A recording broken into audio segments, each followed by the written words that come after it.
وانا لو مش لمحمد مش هبقى لحد تاني.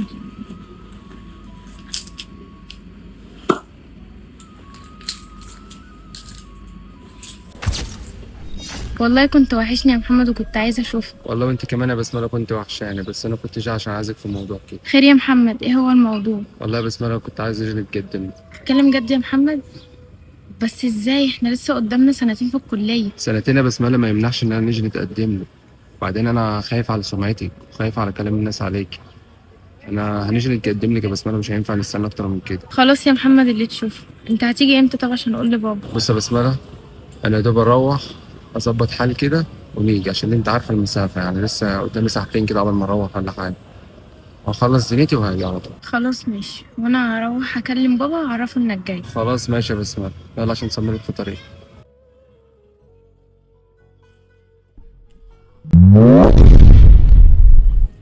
بص يا ابني، بصراحة احنا شرفنا ناس بقى.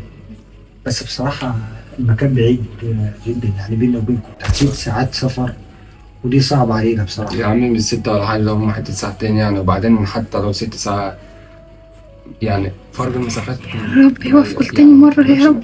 والنبي يا رب ما تكسرش بخاطري. بتقرب كل حاجه. لا معلش يا أنا حبيبتي، يديك يا بابا ازاي تبعد عني؟ ده انا ما عنديش الا هي. بس يا ست الكل، أي صعوبات عندكم أنا هحلها. طب ما دي اول صعبة اهي. طب ما تقلقوش، منين ما تطلبوا بنتكم أنا هجيبها لك. لا طيب عادي، مشكلة السفر مش مهمة. طب بس انت في سنة كام؟ أنا داخل تالتة كلية. يعني لسه قدامك سنتين خطوبة. لا بصراحة الخطوبة عندنا ما بنحبوهاش تطول. انت عايز تخطب بنتي هي سنة واحدة، هنخطب سنة واحدة، أنا قادر إن أنا نخطب سنة واحدة ونفتح بيت من الصبح عادي. لا بصراحة، وبعدين يعني انتوا عيشتكم عاملة ازاي هناك؟ ما نعرفوش يعني. انت ليك شقة طيب؟ أيوة، إحنا عندنا بيت على دورين، أبوي وأمي قاعدين في الدور الأرضي وأنا هنقعد في الدور التاني على طول. طب والمكان مع ديت نفسكم؟ يعني مدينة ولا مكان عادي؟ هو مكان عادي لا بقى. بصراحة بنتنا ما تقعدش في مكان عادي. إزاي بس يا عم؟ وبعدين مسافة وتعليم، يعني مفيش أي حاجة بصراحة. يا عم انا هعيشها وانا نعمل لها كل اللي هي عايزاه. بص يا محمد، بص يا حبيبي، انت شاب كويس وابن حلال ومامتك طيبة وشكلها بنت ناس برضو. يعني انتوا نسب يشرف، ولكن في صعوبات كتير بالنسبة لي انا وابوها. مفيش صعوبات ولا حاجه والله يمنع انكم لأن انتوا بنتنا تدخلوا لو في الموضوع. يوم أنت زعلتيها هتعمل ايه إزاي؟ بقى؟ مش هتعرف تجيني. يا عم ما وبعدين تقلقش لازم من أنت موضوع تبقى الزعل قريب مننا ديت. انا وغير العلام، أنت لسه قدامك سنتين، فالشبكة لما بتطول بصراحة بتدوخ شوية. ده هي كلها سنة يا ابني. وهتشتغل ايه بعد كل السنة دي؟ حاجة. يعني احنا مش فاهمين ايه الشغلانة اللي بعد ما تتخرج هتشتغل. بص انا شغال مع خالي وماسك شغل خالي كله يعني. ويا ترى أنت شغال مع خالك؟ يا ترى الشغلانة دي مجزية أصلا يعني؟ الشغلانه حلوه وكويس وتفتح بيت من الصبح. انا عامه لو اتجوزت من سنتين عدوا كنت فتحت بيت عادي.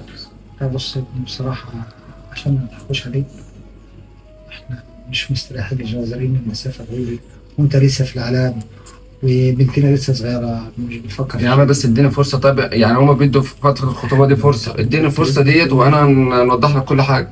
خلاص يا ابني ما احنا بص، انا سبق وقلت لك وجهة نظرنا. يعني احنا الخطوبة في عيلتنا معروفة، الخطوبة ما بتزيدش عن 6 شهور، عن كلام من ده، لان كل ما المدة بتطول يا ابني المشاكل بتحصل. انا مش عايز مده، انا سنه واحده يمكن وعادي. انت بعيد عننا، بعيد عننا، واحنا ما نعرفوش عنك حاجة، وكمان قاعد بنتنا في مكان عادي.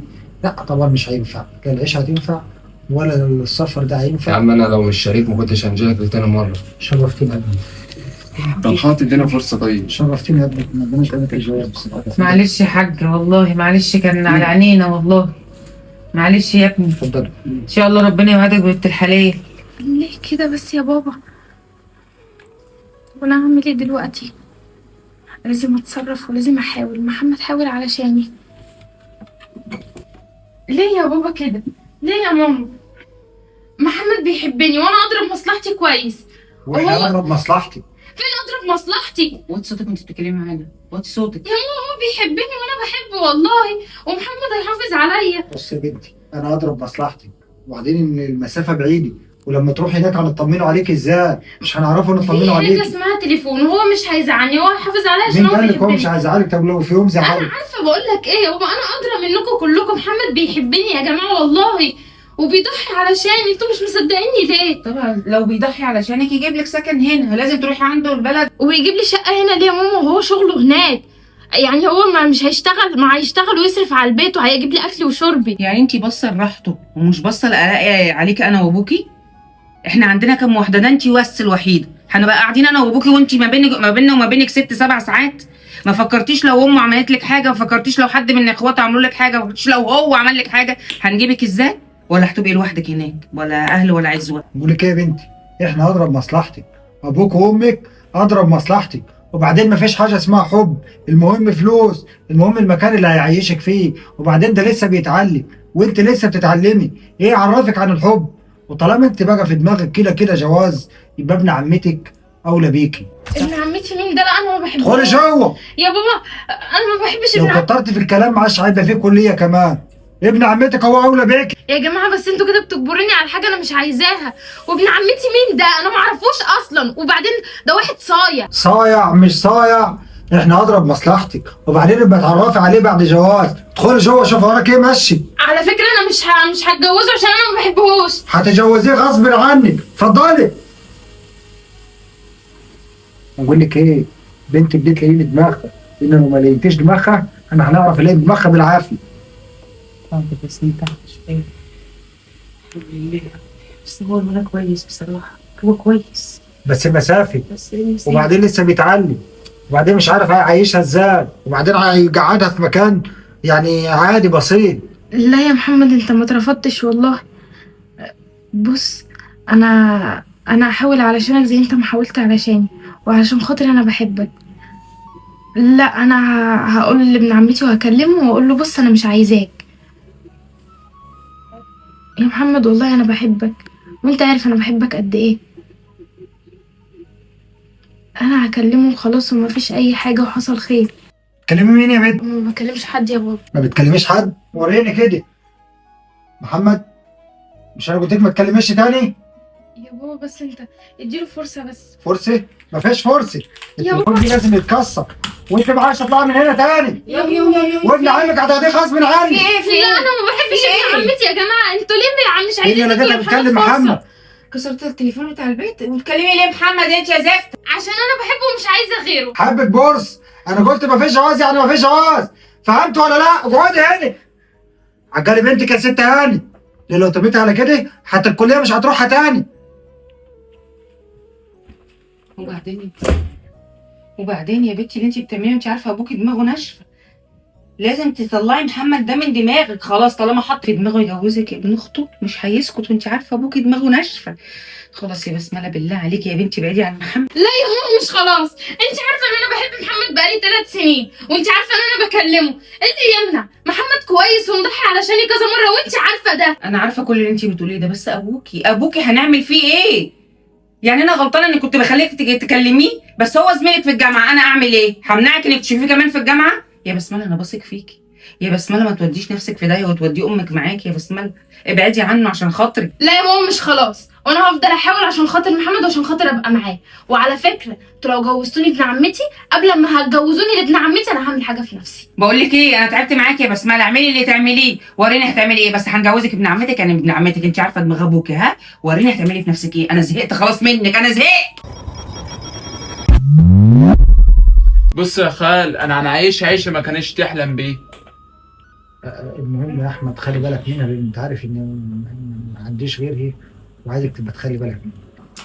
انت يلا يا بنتي لسه ما لبستيش، يلا الولد قاعد بره. يلا يا ماما اسمعي.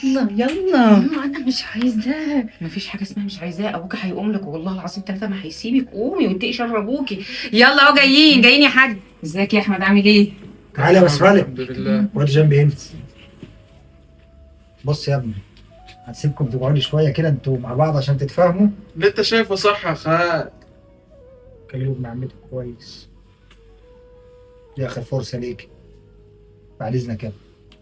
تعالى يا حاج. اتعرفي كده على ابن عمتك، ها؟ تعرفك. وانت عايز ايه؟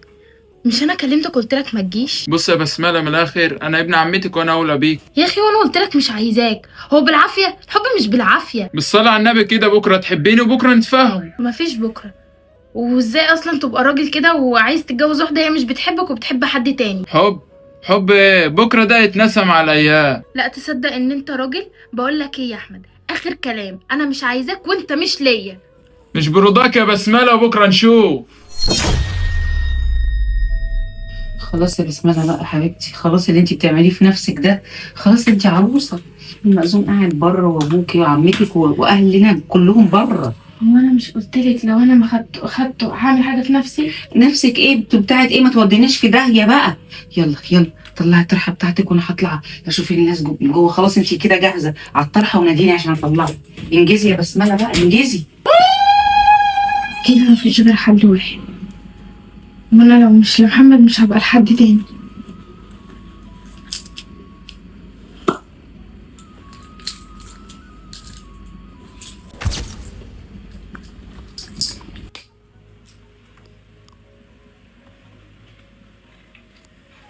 ماما،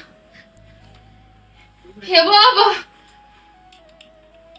يا ماما. بنتي فيكي ايه يا بنت؟ فيكي ايه؟ ردي عليا. انا قلت لك انا مش هبقى لحد تاني. بنتي بسمله، الحقي يا بسمله، الحقي يا بسمله. بنتي ايه في ايه؟ في ايه؟ بنتك يا حبيبتك عملت فيها بسملة حاجه. بسملة بسملة مالك يا بسملة؟ يا بنتي ردي عليا. عملت في نفسها يا بسملة؟ راحت مني. بسملة الحقني بان عليها، خدت دايرسيوني، خدت بسملة والله عملنا كده يا بالله بنت. كده انت السبب، عملنا كده. انت السبب بالله كده. ضيعت لي بنتي، بنتي يا بنتي يا بنتي. يلا ضيعناها يا بنت. احنا ضيعناها انتوا شوفوا دماغنا. بسملة بالله كده انت يا كده. السلام عليكم يا جماعة. طبعا القصة اللي حضراتكم شفتوها من شوية دي قصة حقيقية. شاب بعت لنا القصة ديت واحنا حاولنا نوصلها لكم عشان ناخد رأيكم، وهو كمان بياخد رأيكم. احنا بنوصل الرسالة لكل أم وكل أب.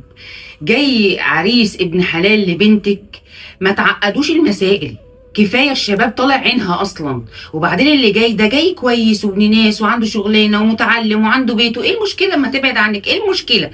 هي المواصلات دلوقتي بقت سهله والتليفونات بقت اسهل. ما تعقدوش الناس، ما تعقدوش بنتك كمان. شوف بنتي انا وصلت لايه، راحت مني. بنتي راحت مني بسبب جهل امها وابوها وعند ابوها. في ايه؟ مالكوا؟ بسطوا الامور شويه، بسطوا الامور شويه. اتفضل. بصوا يا جماعة، الرسول صلى الله عليه وسلم قال إذا جاءكم من ترضون دينه فزوجوه. طالما العريس كويس، طالما العريس هيتقي الله فيه وهي بتحبه وهو بيحبه، أرى الحب هي ديت وسيلة التعايش بينهم. حتى لو هو ظروفه صعبة أو هي حصل لها حاجة، طالما بيحبوا بعض هيقدروا يسندوا بعض. طالما في بينهم قصة حلوة، طالما في بينهم ذكريات حلوة. مش انتوا اللي هتعيشوا معاهم، هي وهو اللي هيعيشوا مع بعض. هما اللي هيعيشوا مع بعض، هما اللي هيقابلوا صعوبات الحياة، وهما اللي هيستحملوا بعض. فلازم تسيبوا عيالكم طالما بيحبوا بعض، وطالما هو محترم وهيتقي الله فيه وهي بتحبه، سيبوهم يعيشوا مع بعض. حتى مهما كانت المسافات، ده في ناس بتتجوز من دول بره، من دول، ويتجوزوا بعض. ايه المشكلة؟ المهم ان هو يكون ابن حلال ويتقي الله فيه.